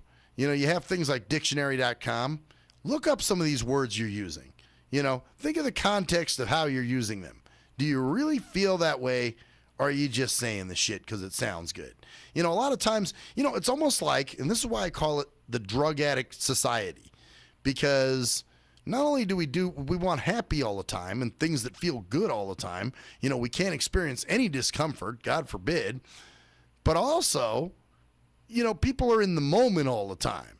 You know, they're feeling good. It's kind of like I said, being drunk or high. You know, you start saying things. Hey, man, you know, I think of you as a brother, man. I think of you as family. You know, it reminds me of the drunk fuck. That's always like, hey, brother, let me tell you something, man. I love you, bro. You're one of my bestest friends in the world. And you're just like, yeah, dude, fuck off. You know, you stink. Go away. Go sober up, you know. And, hey, man, don't shut me out, man. Fuck you. You're an asshole. You know, when you destroy their little happy moment, you know, then they're mad at you. Well, you know what? I'm a realist, and quit throwing shit around so fucking liberally and using words that you don't fucking mean. You know, I mean, okay, you may like something or think something is great, but you love it, you know? Like, you know, I've even caught myself doing it before. I've said that about material items. Oh, I love this brand new phone. I love this fucking, you know, new house. You know, that kind of thing. Well, okay. Do I love it? I'll tell you what, when you can't leave it, that's when you love it. for real, you know. But if it's something you can leave, and believe me, I've seen people leave things way too, you know, we just talked about that last segment. You know, people leave things way too quickly. So really, do you love that thing that you just left fucking in the dust and discarded in the dumpster? Well, you claimed you did, but I think you need to look up the word love before you just use it. You know, and the same with the word hate. You know, or you hate somebody. You hate them. Really? They make you that fucking mad. You know, or it makes you that mad. Now, trust me, I have felt hate because there are some things that I motherfucking hate. And there's just no way around it. You know, so hate is a very real emotion. But at the same time, you know, don't just throw it around and so, oh, I hate that person. Really? Do you really hate them? Do you want to see them fucking getting their head split open? You know? Do you want to hear about them dying of cancer? Well, now all of a sudden you're sad, you know, and it bothers you, and then you feel Jesusly, and you want to all of a sudden, you know, make amends with that person. Oh, man, I shouldn't have done that. Man, I should try to rekindle things with them. Well, then you don't hate them. You know, trust me. Something or someone you hate, you never want to see again. That's your arch fucking nemesis. You know, your ultimate nemesis. You never want to face that motherfucker again. You know, you can hate being sick. You know, I think most people can agree they hate being sick because they never want to be sick again. So, like I said, think about the words before you're using them and throwing them around there, and, you know, understand that, hey, it's what it is. It's like, you know, like we said, for real. You know, we already went there with that one. And I'm sure there's other words, too, that I'm just not thinking of. But I know those are the biggest ones. You know, family and realness and, you know, whatever else. What other dumb shit they're going to throw around. So, yeah, think about it before you fall in love for temporary. But everything's temporary now. Now, you know why everything's temporary? Because you don't know the definitions of words. If you really knew what the fuck love meant, then it would be forever, not temporary. You know, love isn't, I used to love that person. You never love that fucking person. You know, for somebody you love, you know, and people could say this, well, how come you get on here if you loved Koala? Why would you rip on her on the radio show? Well, I still love her. That's it. You know, I'm not going to lie about that. You know, I'll admit that. You know, I will always love her. No question. At the same time, you know, as far as us having a relationship, fuck that. You know, that's not going to happen. I can't do that to myself because guess what? I love myself and I don't want to hurt myself. So, yeah, it's basically something that you're going to keep for forever, for a long term, you know. So, yeah, I will right here on camera, right in everyone's face, admit, yes, I loved Koala and I still do love Koala. But at the same time, you know, I am moving on with my life, and there is someone new in my life that I'm interested in, and Koala is, well, I mean, like I said, it's that mountain again. You know, yes, I know I always will love her, but at the same time, I can love other people too. So, on that note, bitches, we'll be right fucking back.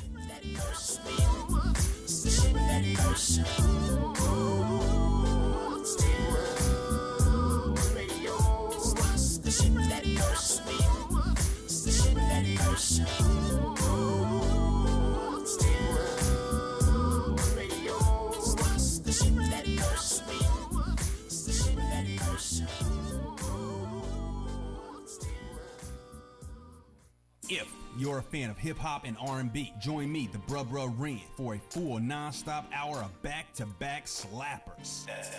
Back-to-back slappers. Where the playlist spans from genres like R&B, soul.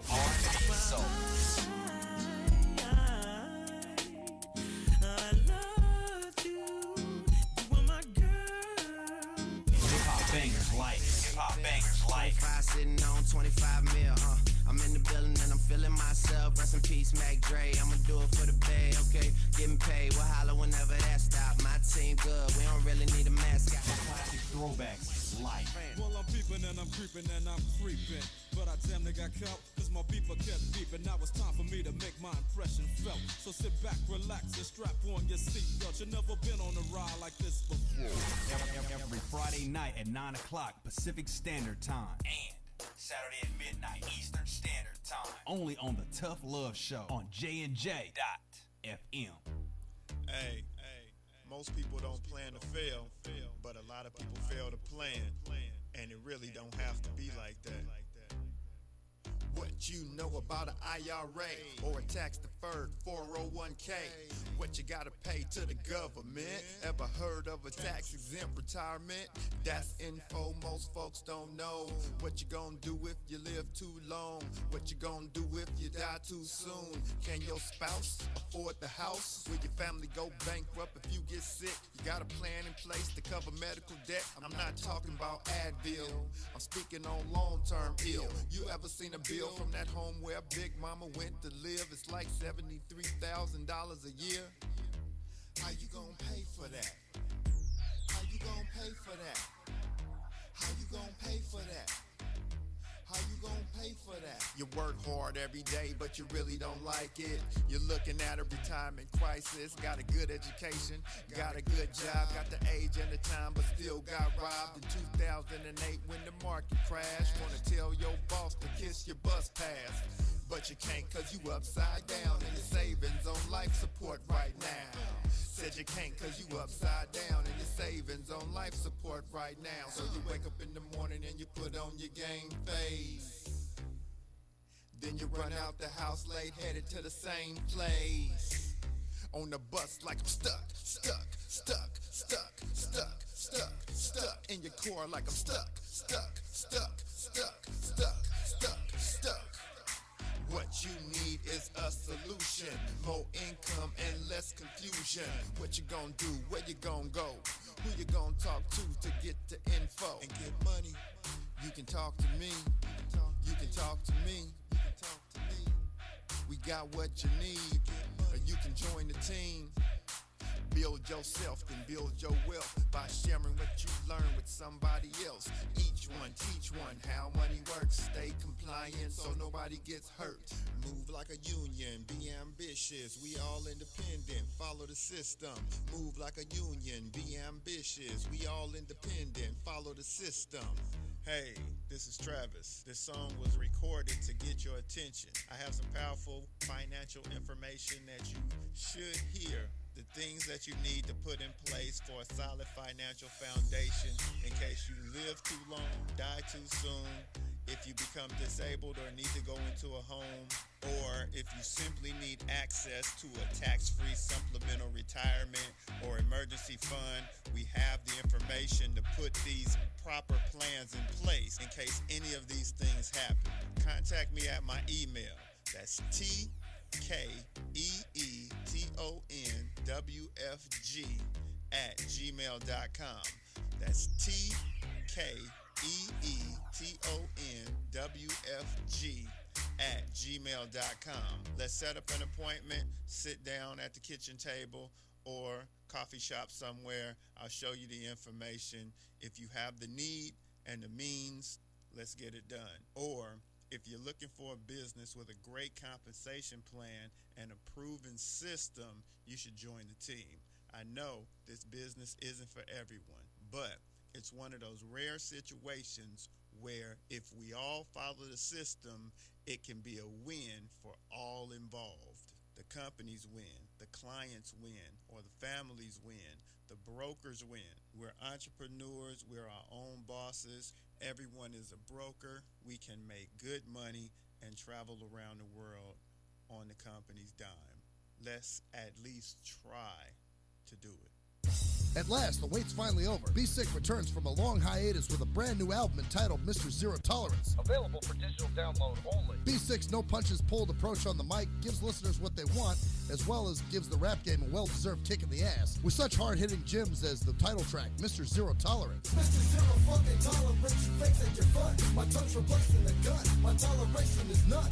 Fucking buster and a bitch. Or the laid-back, fun-filled street anthem entitled Change of Pace, featuring Ghost. This is something the pump as a gift to the haters. So turn it up loud just to piss off your neighbors. And if you out rolling, you be getting a ticket. And if you Straight to hollering the at a guts, broad, blind you to be the getting facts. addicted. Blind to the facts that your mind's in a trap. Blind to the facts that with time we adapt.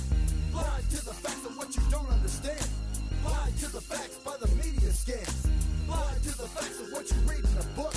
Blind to the facts of Download your copy today of Mr. Zero Tolerance from www.cdbaby.com or go to www.cdbaby.com/cd/bsick2. Download your copy today. Keep the realness in the rap game. Yee! What up, though? It's the undeniable JT Money, a.k.a. the Bitchizer, and you tuned in to STIM Radio with Maxwell Silverhammer and GJ the Jerk Man. Heavy that. And guess what? They hate hoes almost as much as I do. So don't sleep on these cats. And speaking of sleeping, don't forget to check out my new single, Hustling, from my new project, Morning Wood. It's going down heavy, baby. And speaking of being out, I'm out like a busted traffic like you already know. Get him, Jay! We think it's the banning of We are anonymous. And if you don't know, you better ask somebody. My boy Maxwell Silverhammer and my bottom bitch Jerk Man will set you straight with some good old true shit and none of that shit that irks me. Hey Maxie baby, I still got them videos. You fill my cereal port perfectly. Bitch.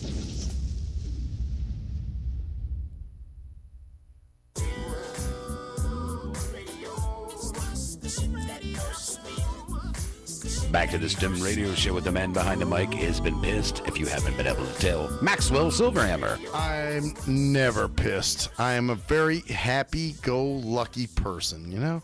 Actually, you know what? I am a very happy-go-lucky person. Contrary to popular belief, you know, for those who listen to the show or, you know, are following me on Facebook or Twitter and, you know, I'm always ranting and ripping on shit. You know what? I'm actually a pretty happy motherfucker. You know, compared to a lot of people, because I see what a lot of people got to go through, you know, and I wouldn't trade places with a shitload of people, you know. I mean, I'm probably happiest with my situation. You know, okay, yeah, certain things could be better, but my problems are pretty minimal compared to most people's problems. You know, a lot of people just, they bitch about, you know, just crazy shit. I mean, and you hear some really bad things. As a matter of fact, I'll share a story with you, and this is what I suspect. I can't be 100% on this now.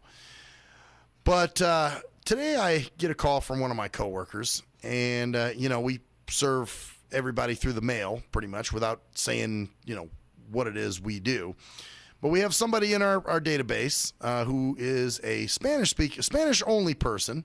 You know, all they do is speak Spanish, which, you know, I got my own feelings on that, too. You know, this is why I say it's a self-inflicted disability, sorry, because you're inflicting this on yourself, and you're making things harder on yourself when you don't, in fact, need to. All you got to do is, well, you come to this country, you should learn the language. Sorry, you know, you're in America, this is the language you speak. If I go to Mexico, are you all going to speak English to me? Probably not, although I found a lot of the Mexicans in Mexico speak better English than the ones here. Anyway, that's beside the point. So, we get this person who's a Spanish speaker only, and my coworker says, well, number one, can you speak Spanish? They're down there in your area. And I said, no, I can't speak Spanish. And she's like, okay, you know, she says, well, here's the thing. We got, you know, we mailed the stuff to his address, or to her address, actually, and it came back saying that the Postal Service doesn't recognize this address as being an actual address. And I said, well, that's fucking weird. Wonder what's going on. So it's downtown. It's, you know, in the hood. You know, I won't say exactly where it is, but here's what I'm guessing. And it's an older woman, and I've heard of this shit happening. Some older people are actually living in storage units. So I'm like, are you fucking kidding me? In the middle of Las Vegas, where these metal storage units, these people are living in them with no fucking air conditioning in their 70s and 80s? I mean, this is crazy. But now you have somebody who's, you know, Mexican, who's probably not from here, who doesn't speak English, and this is what they're used to.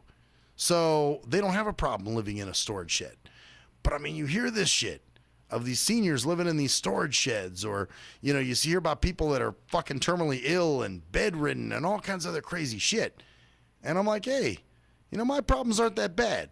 Yeah, I rant about my shit, you know, but that's it. I want to get rid of my problems. I don't want to carry them around because, you know, small things end up giants later. You know that. So rather than letting things compile and compound and all that type of stuff, I'd rather get them out, you know. And sure, I have a lot of ranting I do, but that's in my nature. You know, I make fun of things because there's a lot of stupid shit. And there's a lot of dumb fucking people that deserve to have been made fun of. You know, it's just the way of the world and the way the world is. So, but having said that, you know, hey, I'm pretty happy. I mean, I, you know, live in my own place. I'm self-sufficient. I have a good job. I've got food to eat. I've got electricity. Shit's pretty good. You know, I'm not a fucking senior living in a storage unit. So, you know, you hear those kind of stories and you're just like, holy fuck. Like, that actually happens. Like, and you know, who the fuck in their right mind would put their parents, let their parents live in a storage shed? What asshole does shit like that? Although, I have seen these caregivers get really, there was a woman tonight. It was, I don't know who they were. I don't know if they were sisters or if one was like her mom or who, but it was two women, two black women, get on paratransit. And the one woman, she's complaining. She said, my feet is stiff. My feet is stiff because I've been sitting too long. That's why. And the other lady was like, now you sit down and be quiet. You be quiet now. You know, we don't need to listen to that right now. You know, we're going to get home when we go get home. Now, you just relax.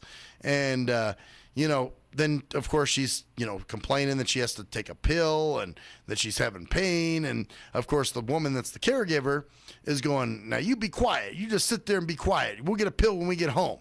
Don't you complain anymore. You just keep your mouth shut.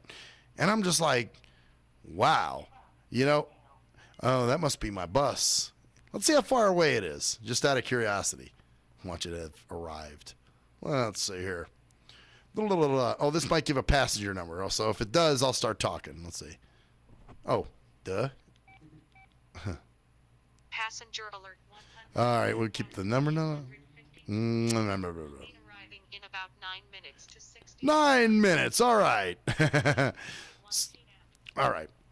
So 9 minutes before my bus shows up. And so that means I've got 9 minutes to wrap all this shit up and make sense of it. But, yeah, man, you know, I never want to end up like one of these people. And, you know, you never know, like you say, you never know where you're going to end up. That's why I've always hated that question, you know, where do you see yourself in 10 years? You know, because I think it's a bullshit question, because obviously you really don't fucking know. You know, you hope for the best and you try your best to make sure you don't end up in really bad situations. But, I mean, man, do you think that woman, you know, ever thought that her, whatever that family member was, you know, if even that was I'm pretty sure it was a family member that was with her, but that family member would actually be telling her to sit down and be quiet and, you know, that what she has to say doesn't have any, you know, relevance and she just needs to shut the fuck up and go along for the ride and this is what you got to do now. And, you know, that's always been a fear of mine. You know, I never want to be one of these incapacitated people or somebody who's, I mean, it's difficult enough being blind. So now you add on other disabilities and obviously things are going to come as you get older, you know, it's inevitable. But all you got to, I mean, hopefully you take care of yourself well enough, you know, and you just don't get yourself into really stupid shit.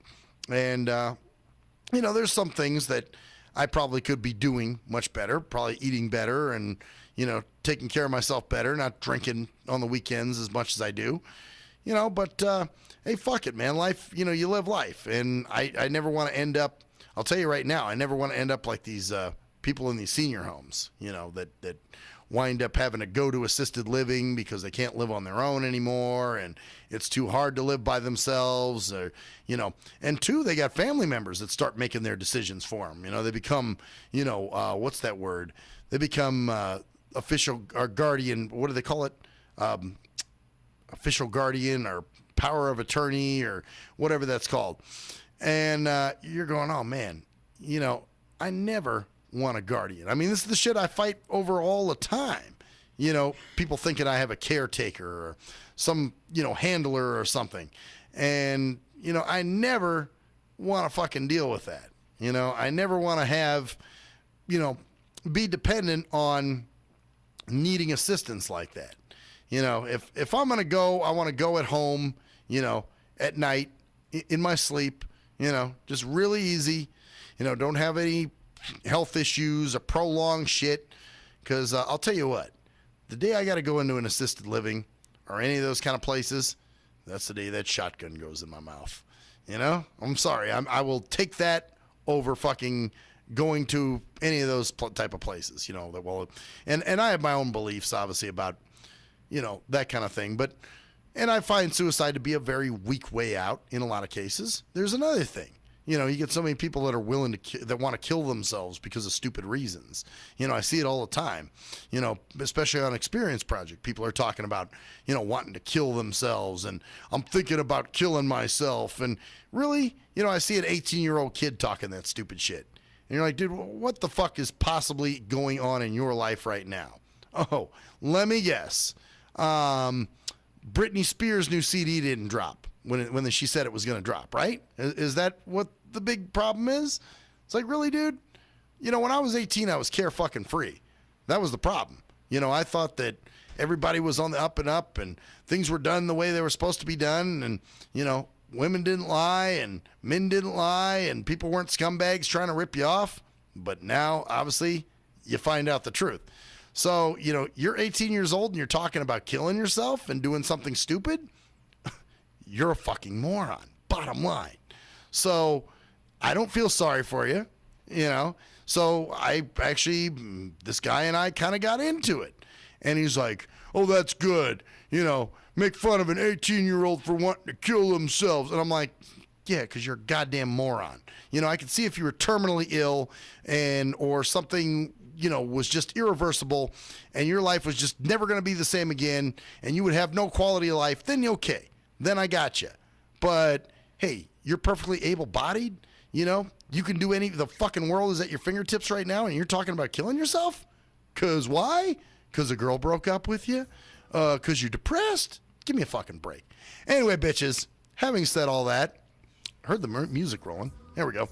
Anyway, I'm Maxwell Silverhammer, and that's the story there, bitches. See you Wednesday.